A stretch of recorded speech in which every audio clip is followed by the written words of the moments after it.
Well, the final coat of paint has been put on. Looks nice. And my wife did the final coat on the doors. So today, these go back on here. Now, as far as the top goes, she's thinking about putting something up here to store towels on, and maybe a nice silk plant flower arrangement, something like that. I have got my hinge hardware out, lined up on the correct door and in the correct space. So let's get that put in. One door hardware is in, as well as the bumpers. All the hinges are on. They went in nice and easy. And I'm getting ready to hang them. And the last screw that's needed for each hinge, for each door, is ready to go. Well, we are starting to get this thing hung. I've got the first hinge hung. In a tight spot like this, I suggest a short screw like that, screwdriver like that. This one here is okay later on, but early on, I suggest this guy. And if you really want to, you can use one of these. But again, that's heavy and a little awkward. So I haven't tightened it up all the way. I'm going to go ahead and get these guys on and get things adjusted. There is a slot in here that goes up and down for this screw to be, the door to be adjusted at exactly the height. Okay, we've got one door on here, and she swings nicely. Quite nice. These screws here are your fine adjustment screws, bringing the door in and out this way, and it will allow the door to close flush.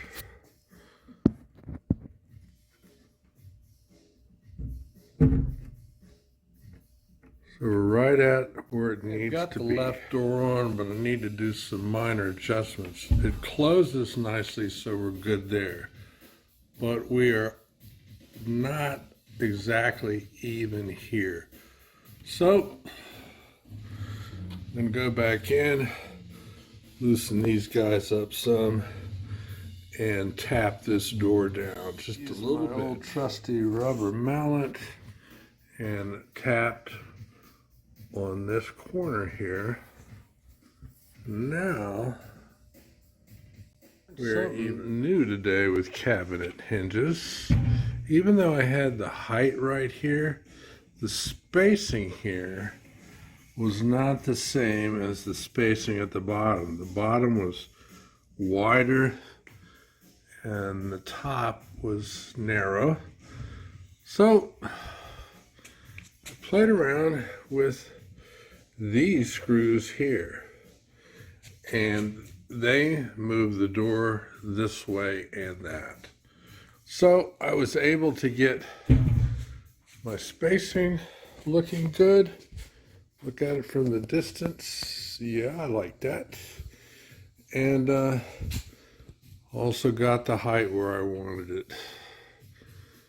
Yeah, I'm down here working in my robe. It's early in the morning, and down here with my coffee, and got her good to go. That even though this cabinet is going to be sitting up on a countertop where my wife cannot see the top, me being 6'4", I'm going to see this unfinished top. So I decided that we would buy this inexpensive compositional type board. It's solid wood, but it's wood that's been glued together many strips to make this board.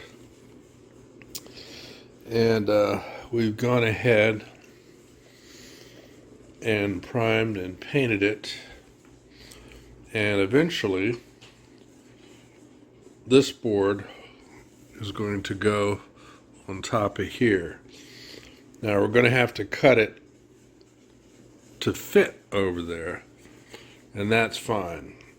And this molding is going to be attached to the edge of this board to give it more of a finished look.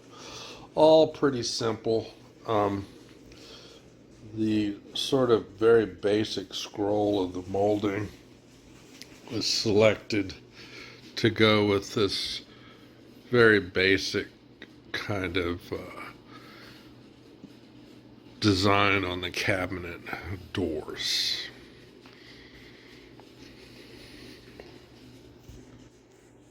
Looks good. Bought this piece of wood at Lowe's to fit on the top, and I ripped it and cut it to the right length. Had about that much left over. That's not a big deal.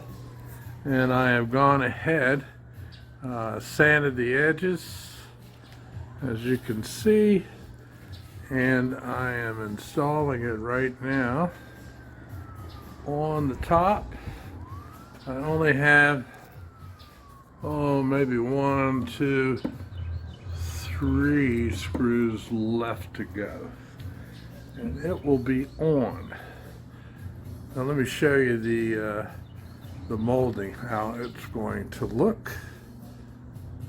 I forgot to say, I bought this high-end glue, which you'll see later on in the video, and areas that had accidentally been painted,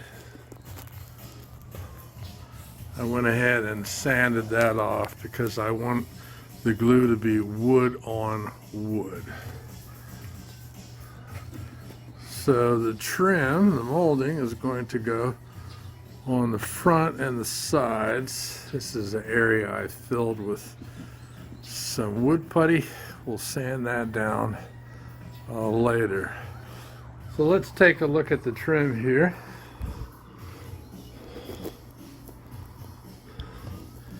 Here is the trim, and when it is installed, it's going to look like that. It'll be even with the bottom of that piece of wood that I put on the top. And after everything is on and complete, then we can do touch-ups with paint. Well, the top is finished and is in place and screwed down and sanded. Waiting for a few touch-ups here and there. Now I'm going to flip this whole thing over and put the top down and the bottom up, and I'm going to put feet on the bottom, and we'll talk about how to do that the best next. Okay, I want to use these as feet on the bottom of the cabinet.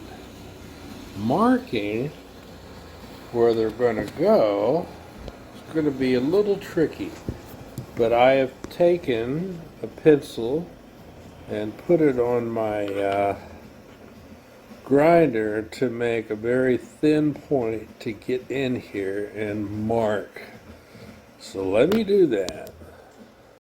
Okay, I have enough of a mark here that I can continue this circle, just kind of find something about the same size here in the shop and continue the circle, and then I will find the center, and that is where I will drill the hole using a bit to match the width of the bolt. I found a washer that's about the same dimension as the foot I want to put on, and I'll use that to trace things out now. Okay, we are clearly marked out. Let's put a hole in here. Alright, there is our screw. Let's see, our little bolt. Let's see if this fits on there nicely.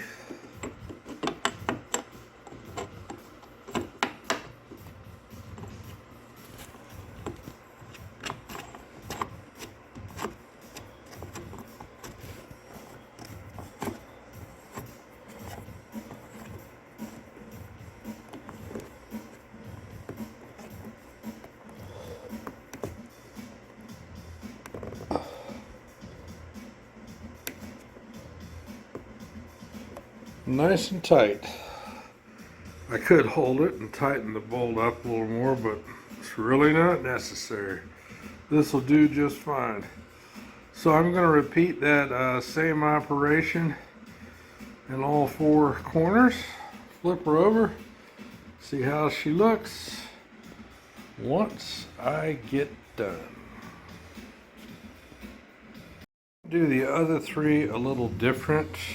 I took a punch and made a dot in the middle and then hammered in my punch. So now I've got a good guide hole for the drill bit. Second one went in. The second one went in just fine, just like the first one. I like how that looks. Well, there you go. Thinking outside the box, turning old cabinet hardware knobs into feet. Looks good.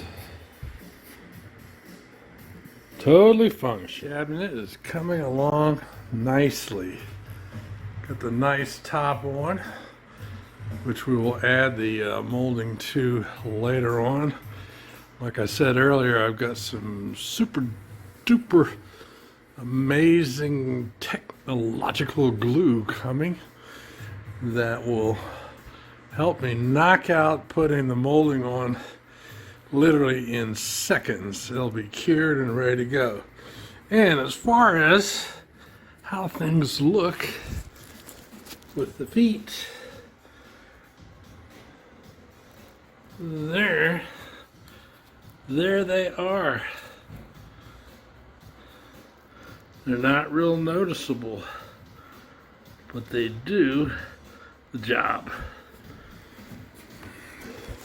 Okay, it is time now to put in some hardware here and here. I'm the most nervous about getting those on because they have to be exactly where my wife wanted it, vertically proper, and in relation to each other, horizontally proper. But it's not impossible. One down and one to go.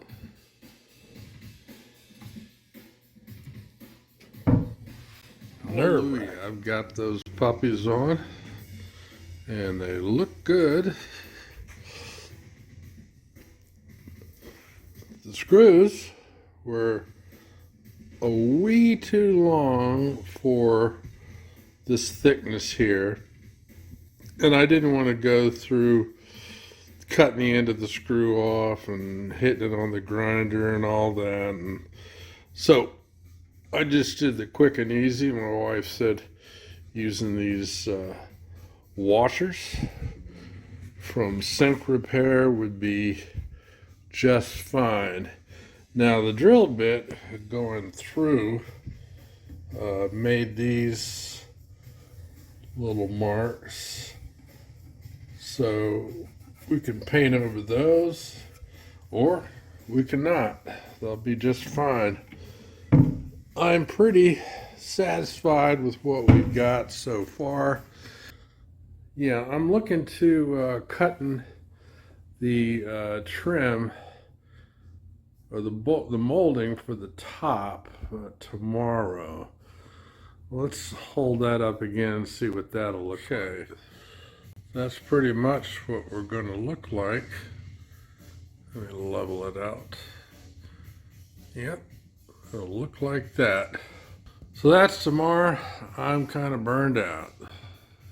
Well, it is 6:30 and Amazon finally delivered the 2P10 super duper glue, the adhesive, and the activator.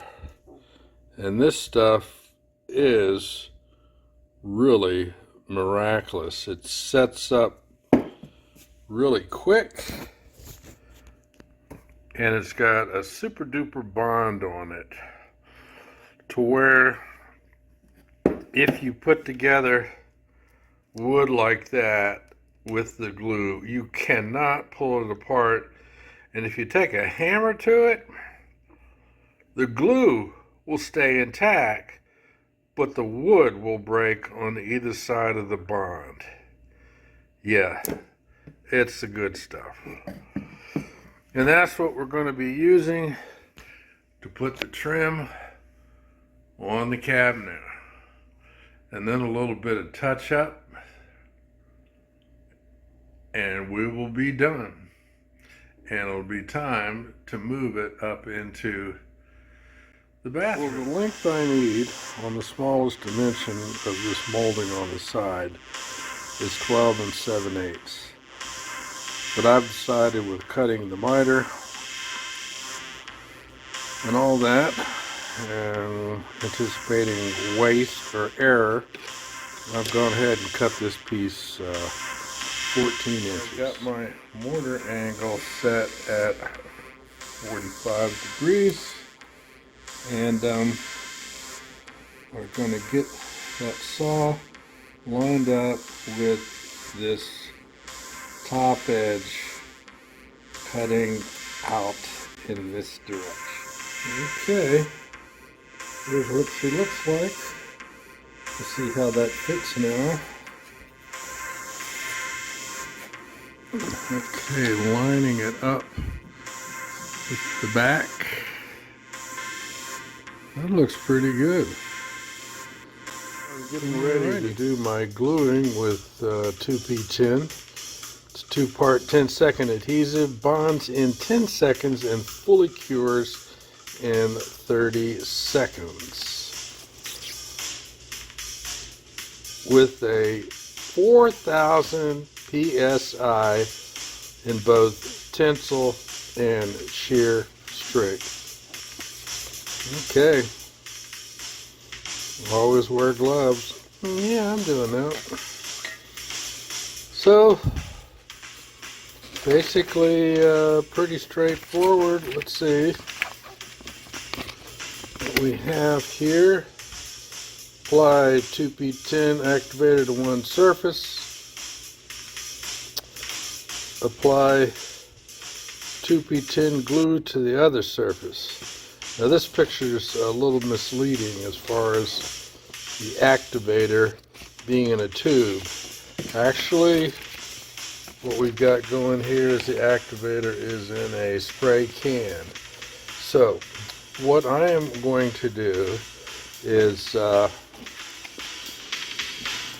going to put my glue along here. Then I'm going to spray the activator here. Why? I don't want to be spraying activator all over this cabinet as it is. So let's give it a whirl here. What else does it say? You have 2 to 4 seconds for alignment. Jeez-a-loo. And it sets in 10 seconds, cures in 30 seconds. Okay, bonds instantly to skin. Refrigerate for long-term storage. Store in a cool place below 70 degrees. Always wear eye protection. So, there we have it. Let's see if this stuff works.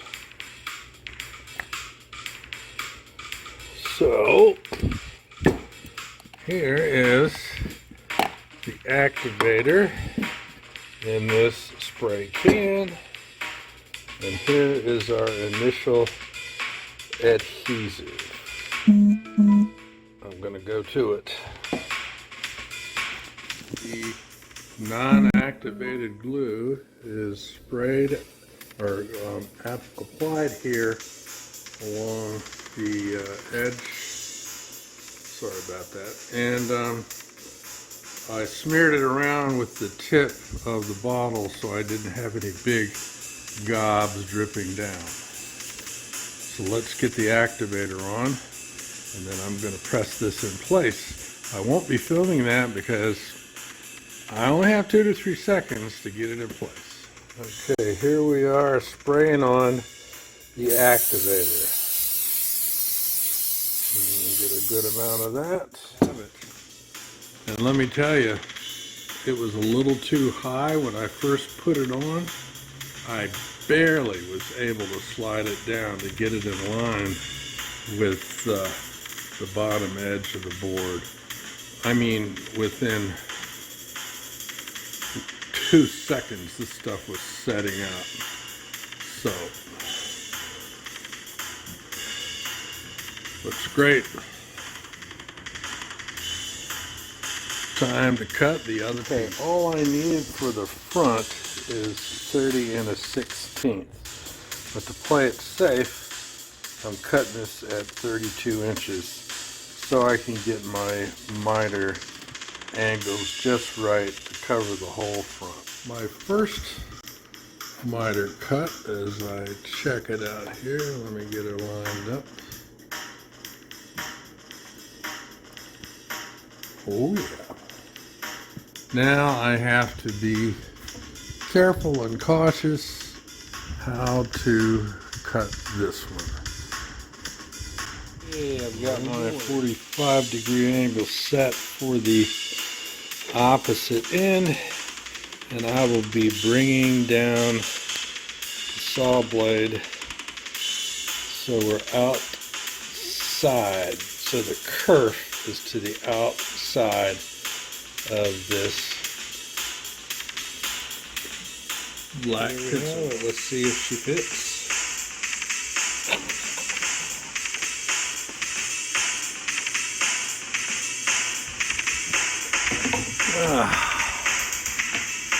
Alright.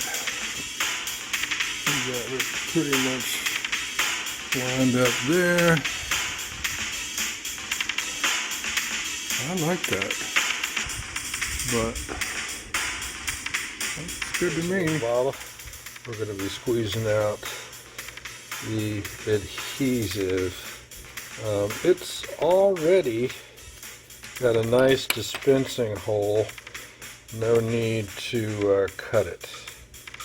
Okay, so we've got a nice good amount of this on here, covering just about all of the wood surface.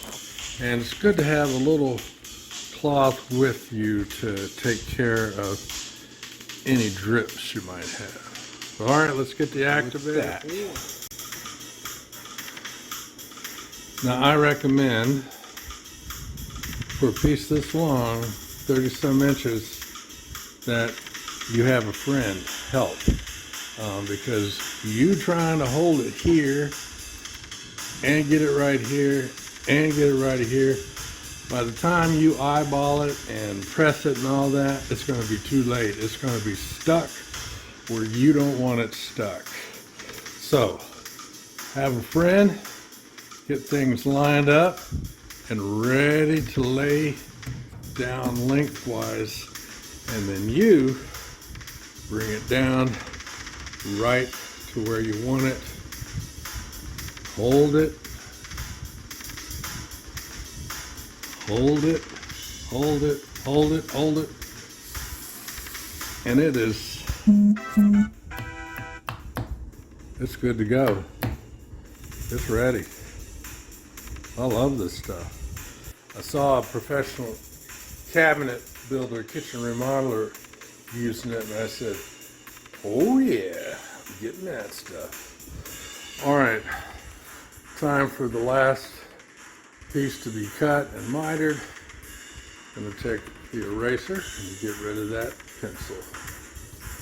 And any little drips or little errors you have, like you might be able to see it, you might not, but right in there I had a little drip. So I took some 220 sandpaper to it, and once this is touched up again with another little coat of touch-up paint, you never know what happened. Yeah, a little bit of eraser work and a little bit of paint over top of that. Be good. I thought I'd give a shout out to the good old days. And if you don't have one of those for cutting your angles, good old Dural rock maple miter box will do the trick. I don't know whether they still sell these in places like Home Depot or Lowe's, but made in the USA. I bet if you did a search for one of these on eBay, you'd find it. Last piece of molding, even though I marked it at 14 inches long, is actually going to be pretty easy. All I'm going to need to do is put a nice decent miter at this end, lay it up against the cabinet, and where the end of the cabinet may be, the back edge will probably be somewhere around in here. I'll just like I said it would work out. Got a nice miter here, pretty flush, and then the one in the back is hanging over a bit, so I will just hit that with a pencil, and we'll be good to go. So there's our little pencil mark. I'll go ahead and straighten that out, and we'll be ready to glue this on after I cut it. We've got our glue on there. We'll go ahead and smooth those drippy-looking areas out. Wipe my finger on a rag over there. There we go.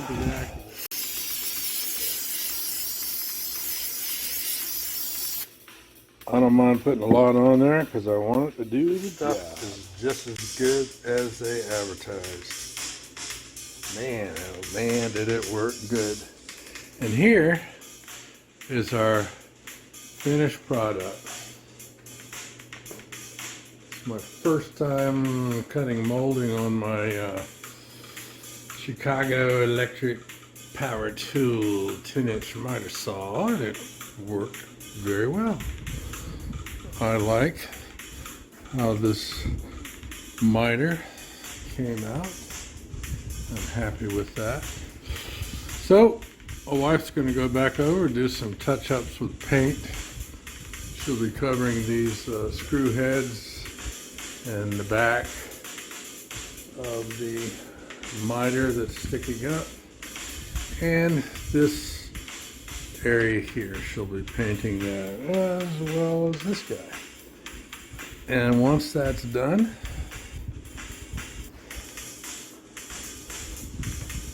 we are taking this guy upstairs, ready to use.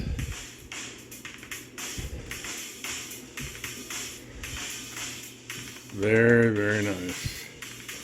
Well, I guess the next video will be show you guys how it looks completely finished and installed in our bathroom upstairs. She is in place. Really was heavy and awkward, but my wife and I did get it up to the second story, and there it is, installed. I think it looks great. And the little feet here, just barely, well, you hardly can see them at all. But they keep it up off the sink area, keep water away. So that works out great. So we'll be bringing up the shelves later on, and we will get that set.